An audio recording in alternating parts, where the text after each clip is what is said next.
flerebørnsfamilie. Jeg tænker, at så bor man ikke herinde i små lejligheder mere. Nej.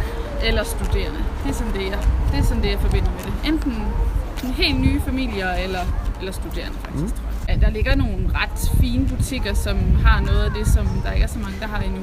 Så det er nogen, der godt tør tage noget på, der er lidt anderledes end nogle andre, men det er ikke på den flippede måde. Det er mere sådan nyklassisk, eller hvad hedder sådan noget, tænker jeg. Ja. Altså, mange af de mennesker, der er her, kommer også herfra.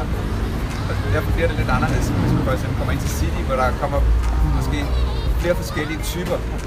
Så måske er det lidt mere homogen for Frederiksberg. Fagner. Det er lidt bredere, når der kommer nogle af de her, som Woodwood og Nørregård, og nogle af dem, der er lukket op. Det er selvfølgelig stadigvæk inden for et meget specielt segment, fordi det er sådan lidt mere eksklusiv mode. Det er så også noget af det, vi har herinde. Det er så bare måske lige niveauet over, faktisk. Det er endnu mere eksklusivt.